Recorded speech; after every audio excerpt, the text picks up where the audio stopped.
Y no es una cuestión simplemente de que la tierra es el lugar donde uno ha nacido, la tierra es el lugar donde uno es. Para los palestinos, esos son su tierra, son su historia, y mucho más aún hoy en día, ¿no? Yo leía testimonios de las primeras repercusiones en donde padres, madres, familiares hablaban que no podían jamás abandonar esa tierra donde estaban sepultados sus víctimas, sus mártires, como ellos les dicen. Bueno, y para nosotros es un verdadero honor tener hoy aquí con nosotros a Rafael Araya Masri, presidente de la Confederación Palestina Latinoamericana y del Caribe, miembro del Consejo Central de la OLP y del Consejo Nacional Palestino. Rafael, bienvenido al programa. Es un gusto, muchas gracias por la invitación. Por favor. Bueno, Rafael, allí veíamos, ¿no? Y en el análisis, ¿no? Tras 16 meses de esta profundización del genocidio, ¿no? Vemos que los palestinos han retornado de a miles a lo que son los escombros, ¿no? De sus hogares. Esto habla a las claras ante el mundo de lo que significa el amor a la tierra de parte de los palestinos. Mira, cuando a mí me dicen Palestina es dueño de la tierra de Palestina, sí es dueño de la tierra de Palestina. Pero más que eso, el pueblo palestino es parte integrante de esa tierra. El pueblo palestino pertenece a esa tierra. Está hundido, tan hundido profundamente en sus raíces, y te lo demuestra esa monstruosa, gigantesca marcha que se inició desde la ciudad de Rafah y sus alrededores para regresar al norte, a Jabalí, a Netzarim, donde Israel finalmente ha evacuado a sus tropas de la zona, ese corredor artificial que creó para separar el sur del norte. Y la gente sabe, ese pueblo sabe que va a encontrarse con sus piedras, con las que un día formaron parte de su hogar, parte de la estructura de su casa.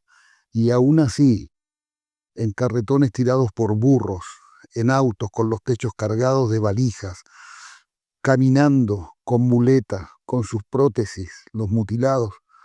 ¿Qué puede ser eso si no es un arraigambre profundo y un sentido profundo de pertenencia al suelo en el que habita?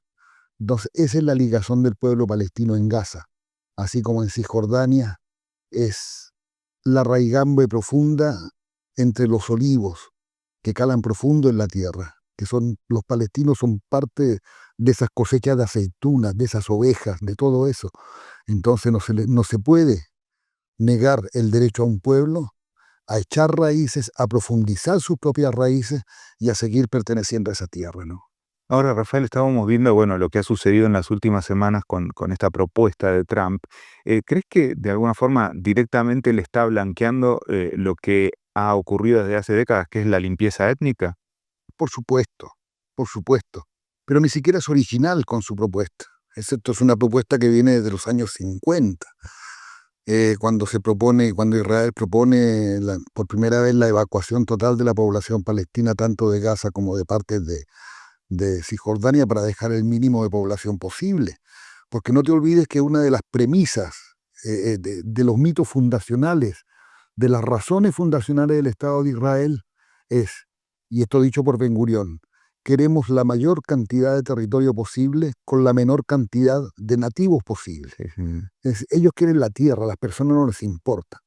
Entonces de ahí viene todo este proceso profundo de despersonalización, de generar en su propia población israelí esa incapacidad y esa negación para ver al otro como un igual.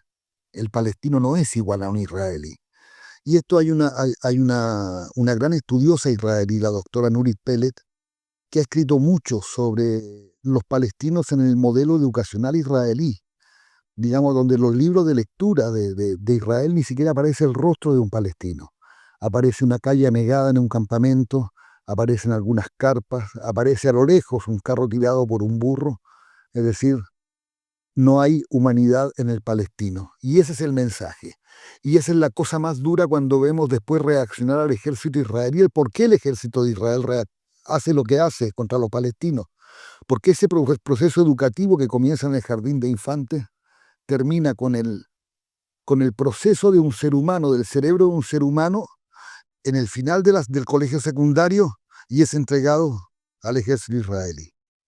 O sea, ya viene con un mensaje, digamos, incoado incubado desde el jardín de infantes para terminar en el ejército. Entonces, como quien dice, no puedes pedirle peras al olmo.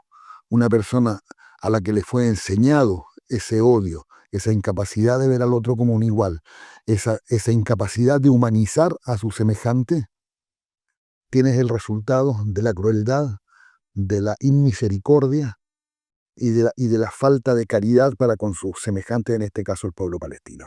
Ahora también lo que vemos es que, digamos, esta enorme hipocresía de parte de Estados Unidos, que ha sido partícipe de este genocidio, de la destrucción de Gaza, y de repente ahora se quiere presentar como una suerte de garante de la armonía, ¿no? Y es parte de todo lo que ha sucedido, ¿verdad? Pero es que Estados Unidos nunca ha sido un mediador imparcial. Claro. O sea, Israel es el portaaviones más grande de los Estados Unidos de Norteamérica. Es decir, es una colonia estadounidense británica, es la puerta de acceso al interior del Asia Occidental profunda, ¿no? Porque este era el proyecto originario de Napoleón, en realidad. Napoleón quería llevar a los judíos franceses durante su reinado para crear un enclave judío en Palestina que mantuviera siempre abiertas las puertas al ingreso francés hacia el Asia Occidental. Después de esto, por supuesto, lo terminaron tomando los ingleses, la declaración Balfour y todo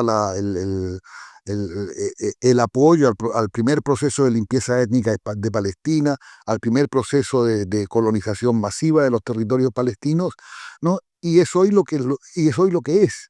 Claro. Una colonia, digamos, norteamericano-británico en el territorio de Palestina. Y vuelvo a repetir, Israel es el portaaviones más grande de los Estados Unidos.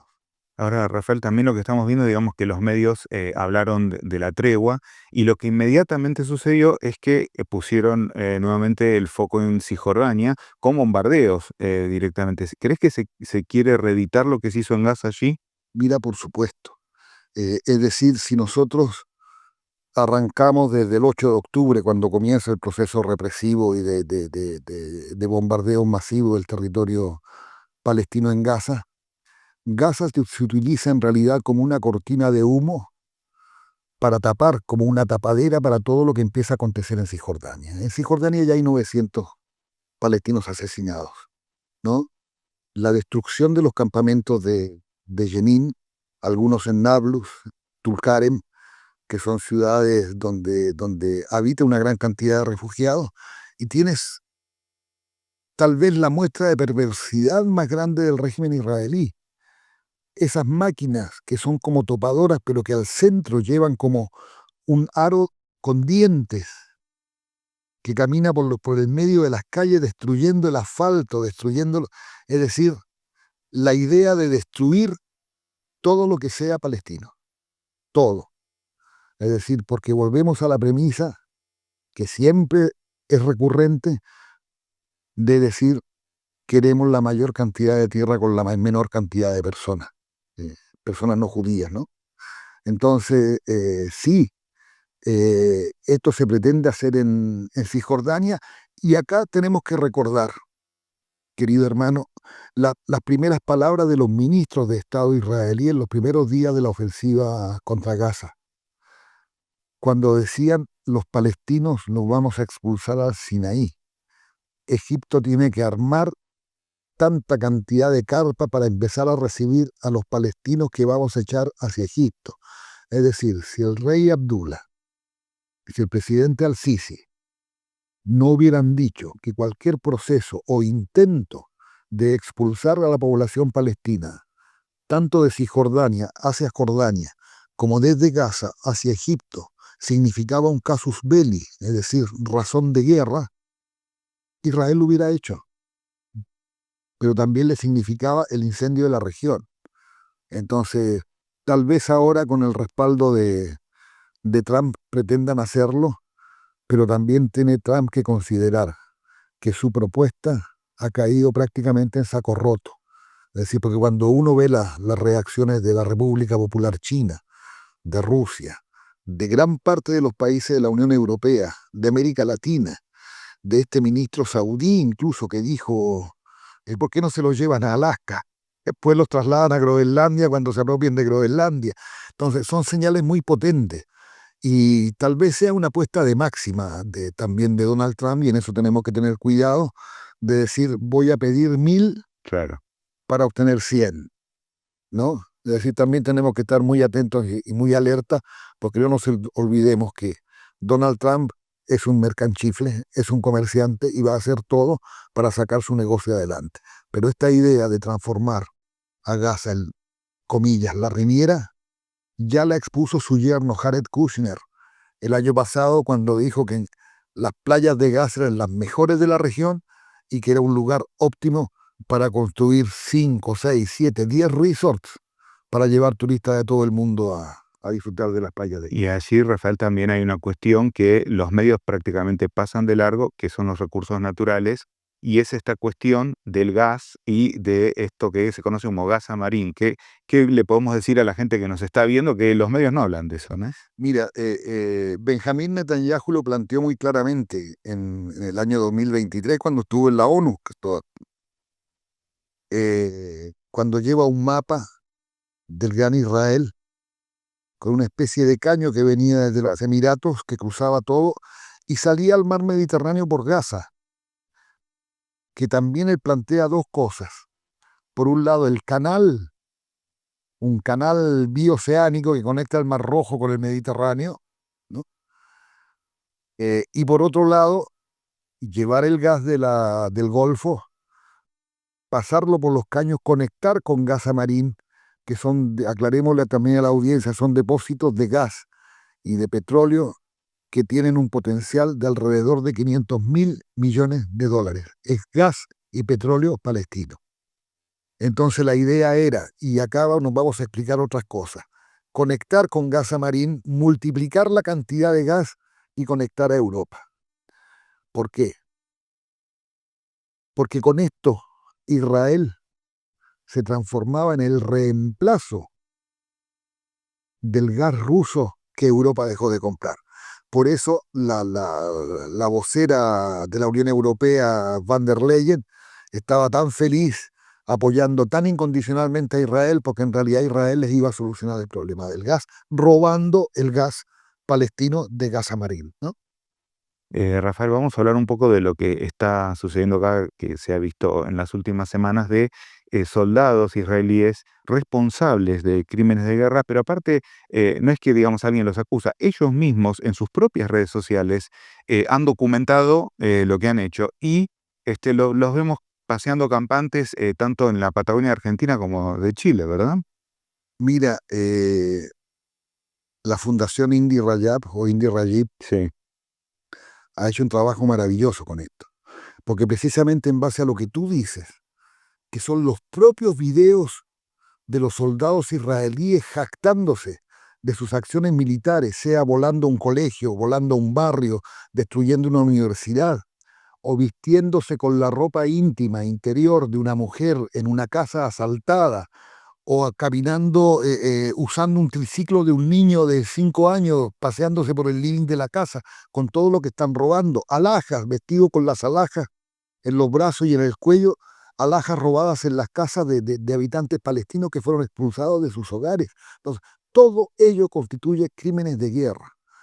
Y la inteligencia de la Fundación Indy Raya precisamente radica en la recolección de todos los videos que oficiales y soldados israelíes haciéndose selfies o filmando entre sus camaradas todas estas atrocidades, las colgaron en las redes sociales. Entonces, eso es prueba suficiente para que la Fundación y distintos organismos de derechos humanos en el mundo vayan y actúen en consecuencia presentando demandas y pidiendo órdenes de captura, sobre todo en aquellos países que reconocen el principio de jurisdicción universal, para que esos crímenes que jamás van a ser juzgados en Israel sean juzgados en los países donde sean capturados. Exactamente. Ahora, ¿crees que, hablando de la región, esta alianza espuria de Milei con el sionismo no representa solamente una amenaza para la Argentina, sino para toda la región de América del Sur? Mira, yo creo que la estupidez tiene patas cortas. ¿Y sabes en qué lo veo? Que la candidata de Revolución Democrática de Ecuador está a punto de ganar las elecciones. Quedó a menos de 2 puntos de este nuevo neofascista ecuatoriano, aliado de Milei, aliado de Trump. Y yo creo que esto todo es como una gran espuma que en algún momento ha surgido, pero que va a encontrar su cauce. ¿Por qué? Porque es infinitamente mayor la solidaridad del pueblo argentino hacia la causa palestina que la decisión política del gobierno de dar acogida a todos estos delincuentes que vienen a pasar sus vacaciones acá pagadas por el Estado de Israel, como el idiota este que puso parlante, el disjockey, en un lago, en un glaciar, a los pies de un glaciar, donde está tremendamente prohibido por la afección que produce sobre la fauna silvestre. ¿No? Es como cuando la Argentina logra imponer en las cataratas de Iguazú que dejen de volar los helicópteros de turismo brasileros porque los rotores del helicóptero, con el ruido y las vibraciones, rompían los huevos de los pájaros. Claro. ¿No? Entonces, esto también va a acontecer acá. Es decir, yo creo que, primero que nada, la Constitución argentina es lo suficientemente sólida y tiene las herramientas necesarias como para poner un parate a esto. Es decir, yo veo hoy la intención del presidente de ir detrás de todo lo que hace Trump. Sí. Se va Trump de la Organización Mundial de la Salud, se retira Argentina. Se retira la Argentina, Trump del Consejo de Derechos Humanos, la Argentina piensa hacer lo mismo. Pero ojo, que a ver, ¿cómo decir? Que colocar a los derechos humanos con un valor supranacional y supraconstitucional es extremadamente complejo de ser sobrepasado por la sola decisión de un presidente. Es decir, la suscripción argentina, la adhesión argentina a todos los tratados internacionales de derechos humanos no obedece al capricho de un presidente, sino que es una ley de la República que tiene carácter constitucional. Entonces, si quiere el presidente, entiendo que si quiere llevar a cabo esto, tiene que haber una reforma constitucional y las leyes habilitantes necesarias como para provocar esto. No es solamente por una cuestión de un capricho, de una cuestión de alineamiento incondicional con los Estados Unidos y con el Estado de Israel, sino que acá me imagino que existirá un Congreso que no dará las mayorías calificadas suficientes como para modificar esto, y por ahora no deja de ser un capricho del presidente. Rafael, hablabas del apoyo popular de Argentina, que por supuesto podemos trasladar este apoyo que se ha visto en todo el mundo, aparte con marchas con millones de personas en Europa, la manifestación de los estudiantes en Estados Unidos. Finalmente ha fracasado esa enorme maquinaria mediática que permanentemente muestra siempre una narrativa, las redes sociales que le han mostrado al mundo lo que un genocidio en vivo y en directo se impusieron esa narrativa. Mira, es que yo creo que tú has dado en el clavo con este planteo, más allá de la pregunta. Yo creo que la existencia de esta herramienta tan poderosa como es Internet y las redes sociales, es decir, si yo puedo hablar de alguna victoria real palestina tangible, es que con el apoyo de la comunidad internacional, Palestina logró mantenerse 1 año y tantos meses en la cresta de la ola de las noticias a nivel mundial. Es decir, y cuando tú notas que ha sido tal la adhesión que ha llegado incluso a cambiar la percepción que existe sobre Israel en los propios Estados Unidos de Norteamérica, es realmente, acá ha pasado algo muy importante. Es decir, porque hasta se metieron manifestantes el otro día en el hotel donde estaba alojado Yoav Gallant y lo increparon duramente, ¿no? Es decir, cuando 7 universidades norteamericanas, por la presión de sus estudiantes, han dejado de invertir en empresas que tienen que ver algo con las colonias ilegales israelíes en Palestina, es porque algo está cambiando. Cuando en países como Inglaterra, como Francia o como Alemania, que han prohibido expresamente la exhibición de cualquier símbolo que represente a Palestina, incluida la sandía, se los llevan presos. Pero en Londres hubo 1 millón de personas. y en Francia hubo 500.000, y en París hubo 400.000. Es decir, ¿qué hace que los pueblos, digamos, comprometidos con la causa de otro pueblo, a pesar de esa censura, decidan salir a la calle a manifestarse? Creo que algo está cambiando. Y a mí me impresionó particularmente una cosa.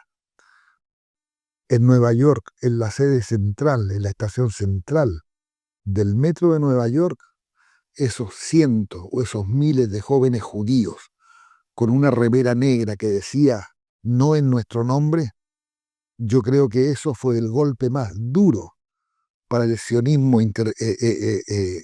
representado por la AIPAC, el mayor lobby judío que existe en los Estados Unidos, y que hoy, por primera vez, da una paridad entre la percepción pro-palestina y la percepción pro-israelí, cuando siempre estaba en el 80-20, 70-30 como mucho. Es decir, que en los propios Estados Unidos haya ocurrido esto, se hayan tomado las universidades y que grandes académicos se hayan pronunciado por Palestina. Ayer veíamos una bandera palestina en el Super Bowl. Sí, sí, sí. Eso hace 2 años atrás era absolutamente inimaginable, ¿no? Es decir, yo creo que el genio se salió de la botella en cuanto al amor incondicional por Israel de parte de muchos lugares. Y el genocidio creo que ha marcado un antes y un después en la adhesión a las políticas del Estado de Israel.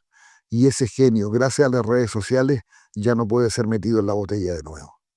Rafael, por último, ¿qué mensaje crees que le está dando el pueblo palestino al mundo con lo que ha sucedido? Mira, yo creo que Palestina está dando el mensaje de que un pueblo que lucha como lucha no puede ser derrotado. Es decir, si yo puedo hoy apelar a algo, en algo al pueblo palestino, sería la reivindicación de la unidad absoluta de las fuerzas palestinas, para que Palestina tenga una sola voz, para que no juegue más a la división entre Cisjordania y Gaza, que haya un gran acuerdo nacional.